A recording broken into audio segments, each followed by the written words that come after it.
I'm totally psyched because my new friend Sally is coming over right now to tell us about her amazing organization called Positive Charge PDX. And we are going to have a little fireside chat to learn all about them being a part of the community, putting kindness at the forefront, and how you can get involved. Hi, and thanks for joining us this week for Live Kind Today. We're lucky to have Sally Cohen with us from Positive Charge PDX to talk to us all about kindness in the community. So the other week I was asked if I thought that there was a movement around kindness that was happening recently, whether it was in the past months or years or what have you. What have you seen, or what are your thoughts on that? You know, my observation is that I think that there is more visible attention to kindness. I think more people are talking about it. I think more people are expressing acts of kindness. There's more, certainly, in terms of shows. Look at Ellen DeGeneres. What a great model she is. And I actually think as much as there is bad news that is on the news, I think there's actually really more attention being paid to the news talking about good news stories. Yeah, I really do, and I think it's catching on. Yeah. I'm really encouraged to see not only groups like yours, but just people in general really putting out positivity as much as possible. Yeah. Just kind of like into the world. So tell me a little bit about Positive Charge PDX and how it all began. Thank you for asking.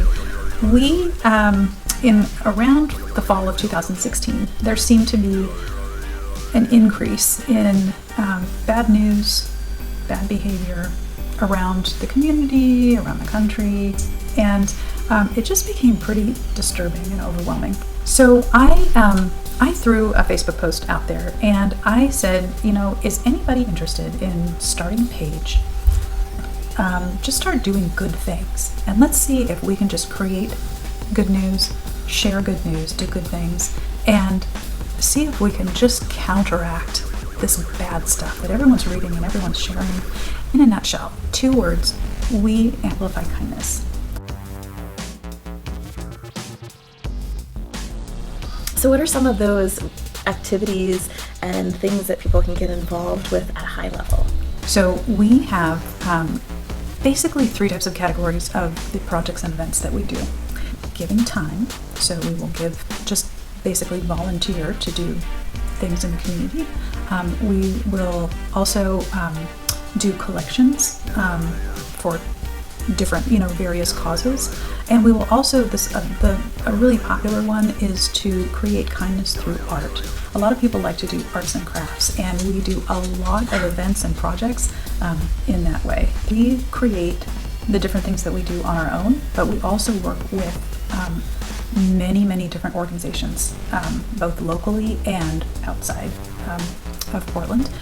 Well, and I love the partnering with other organizations as well, because there's so much goodness that's happening in our communities and around the globe, and to be able to kind of partner together makes it so much more powerful. Oh yeah, and what's really nice, we really we enjoy working with the other organizations, not only because they're just such wonderful people, of course, and those are even more wonderful people we like to meet. But we have the opportunity to highlight them with the participants who, participate and attend our events. They may be organizations that the participants have never heard about. Yeah.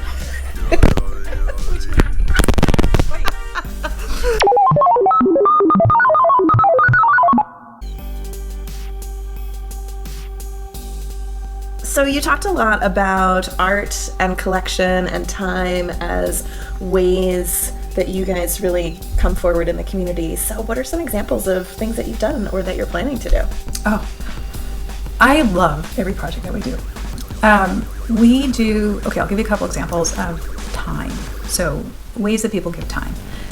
We just did our annual Christmas Day cookie project.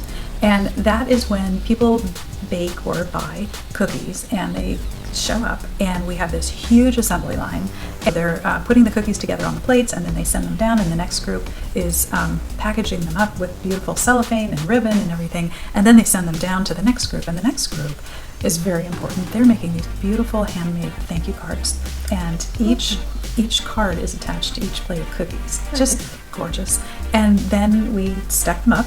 And this year we did 200 plates of cookies. Seriously? Yeah. Oh my gosh. Amazing. Wow. Yeah. And so from there, after we have the cookie plates done, then what people do is they go deliver them to all the people who are keeping us and our animals safe and healthy on Christmas Day, Hanukkah, Kwanzaa, whatever that day happens to be, instead of being home and celebrating with their families. And let me give you an example of a collection. So one we do every year is for the Chelsea Hicks Foundation. They collect brand new costumes and accessories and children, seriously ill children who are there. And they do this for the purposes of just, lightening up their day. They call it dress up therapy. And it's just the greatest thing. And so we've done a collection for them we did it the first 2 years, and last year we gave time in the Chelsea Hicks warehouse working and sorting the costumes that came in. Our Plarn project, Plarn meaning plastic yarn. Yep. And so we take the bags and we cut them into strips, and those strips are then connected and wound into balls of Plarn. And then people take these really big crochet hooks and they crochet them into pretty thick, weather-resistant, cushiony, comfortable mats. And they're about 3 by 6 feet long. Oh wow. Yeah, and they're very easy to roll up. We make like a handle on them. Very portable and really good use for something that would otherwise be tossed out. Absolutely. Yeah, that's what we did last year, an emergency kindness event for the furloughed federal workers. Oh, right. Okay. This time last year, we did another drive for them. They were working at the airport here, 650, 700 workers, keeping us safe on the ground, in the air, without being paid. And so we did this big collection for them. Again, Portland showed up, a very generous city. We're about to do another one next week, and a couple weeks after that, helping to knit and sew little nests and pouches to send to Australia for the little animals who are, suffering and injured from the fires that are going on there. How can somebody get involved? We have on our Facebook page, we have a button, a send message button, so people can communicate with us that way. Okay. We have our website, positivechargepdx.org, that has a contact us, send us a message, so they can email us through that. Okay. Every event, every meeting is open to everybody. Everything's open to everybody. We're all inclusive. And and then we have some cool stuff coming up, new things for 2020. Oh, perfect. Yeah. Well, I encourage you to check out Positive Charge PDX and see if it's something that you'd love to get involved with, see what's going on in your local community, and just make sure to reach out. Living kind every day is something that all of us can do. Yeah, thank you. Yeah, thank you. So glad that you came over today.